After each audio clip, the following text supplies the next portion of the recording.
past few years, we've seen various proposals for the Savannah nuclear facilities and Hanford, dealing with Hanford. Can you discuss some of the other parts in this country where nuclear facilities or storage are still considered on the table? Okay. I was just going to mention, too, in terms of international collaboration, as I mentioned at the beginning, I'm a task force member of the Great Lakes United Nuclear-Free Great Lakes Task Force and Green Energy Task Force. So we have some really positive cooperation going on across the U.S.-Canadian border, and Michigan is right in the middle of that. One of the big fights that we're working together on is a proposal on the Canada side at the Bruce Nuclear Power Plant on the eastern shore of Lake Huron, but just 50 miles from Michigan across Lake Huron. It's the largest nuclear power complex in North America. There are 8 operational reactors there. There's 1 permanently shut down, one total of 9 reactors on this site. We're fighting new reactors up there. We're fighting the old reactors up there. They want to build new ones. They also want to build a probably nationwide Canadian nuclear waste dump just less than a mile from the shore of Lake Huron. So it'd be a dump site for what they call low and intermediate level radioactive wastes. To begin with, from across Ontario, there's 20 reactors in Ontario. So that would probably open it up to the whole country. And we're very concerned that it could become a high-level radioactive waste dump for Canada, right on the shoreline of Lake Huron. So that's one of the fights we're really gearing up for. But in terms of other storage sites, it just came up today, a House hearing here on Capitol Hill with the Energy Secretary, Stephen Chu. A lot of pro-Yucca Mountain Congress members, the Republicans almost to a person, way too many of the Democrats too, still calling for Yucca Mountain to be used as a nuclear waste dump. To their credit, the Obama administration, the Energy Secretary said, no, it's not going to happen. There will not be a dump site there. There's very good reasons for that. It would be a radiological disaster. It would leak massively. It's geologically unsuitable. It's Native American land, Western Shoshone Indian tribe. What are the other proposals? What came out at the hearing today, which is very disconcerting, is this idea that Fred Upton is pushing in Michigan, which is called reprocessing, which is plutonium extraction from high-level radioactive waste, supposedly to reuse the plutonium as reactor fuel. The French do this at a place called Le Hague. But when you start to look into the details, it's not such a rosy picture. The French discharge 100 million gallons of radioactive waste into the English Channel every year from this facility. They're left with liquid high-level radioactive waste that they now have to re-solidify into glass logs and find a burial site for, find geologic disposal for. They don't have one. No country in the world has geologic disposal for radioactive waste, which is what Yucca Mountain was proposed to be. So they're sitting on this high-level radioactive waste. They have no solution.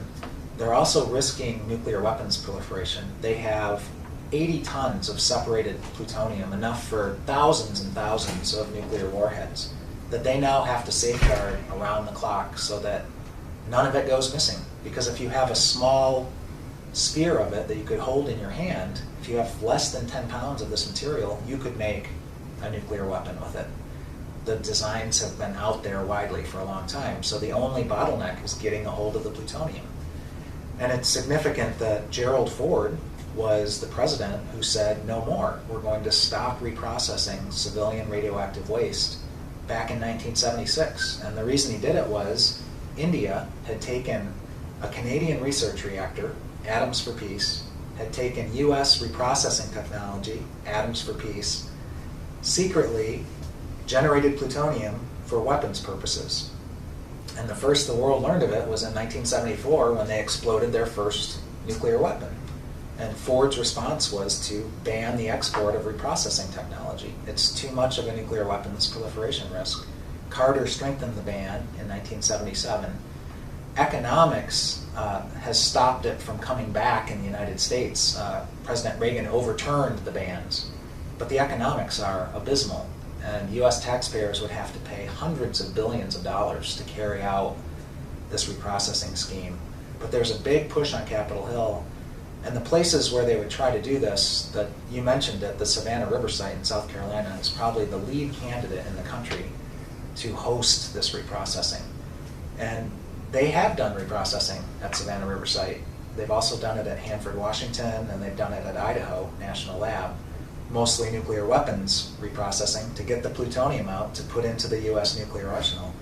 And they've created such radioactive messes in these places that it's going to cost hundreds of billions of dollars to clean them up.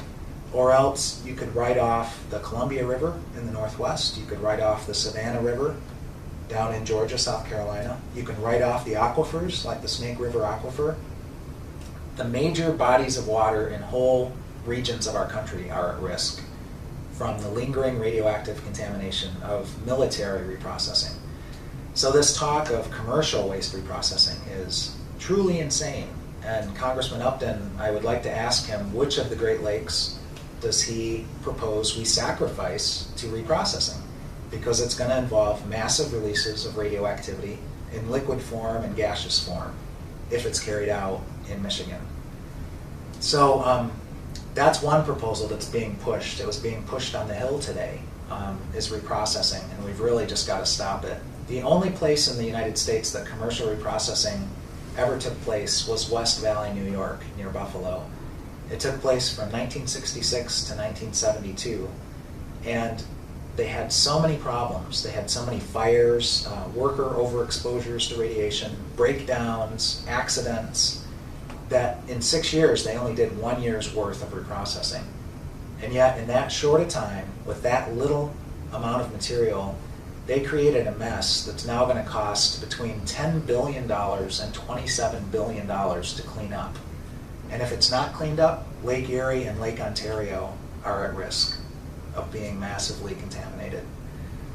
So in addition to reprocessing, another proposal is called Centralized Interim Storage, which would be to concentrate, consolidate all of the radioactive waste in regional centers. So the question is, where would this be? Department of Energy sites, nuclear power plant sites, Native American reservations have been targeted time and time again. And to President Obama's credit, back on International Women's Day, he read a proclamation honoring a number of women for their great accomplishments. One was Rachel Carson, the great biologist and environmentalist.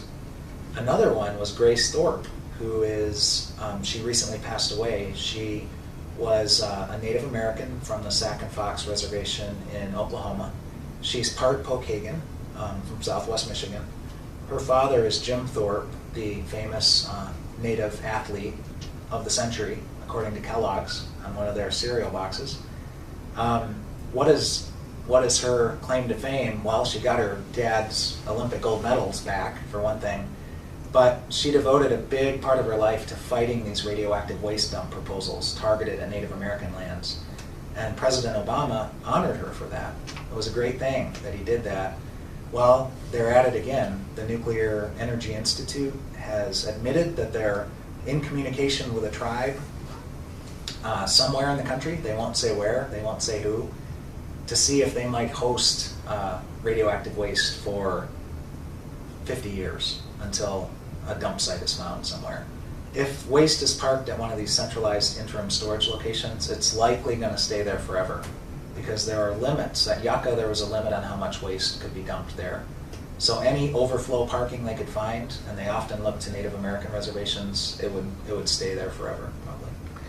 Well, in addition to the financial insurance risks, all the costs that we're bearing, one thing I think we should address is the agriculture interests. You know, in Southwest Michigan, it's highly prized for its fruit and vegetable production, and people need to be aware of the risk, not only through the water contamination, but also to the surrounding plant life, in addition to the risk for the humans. But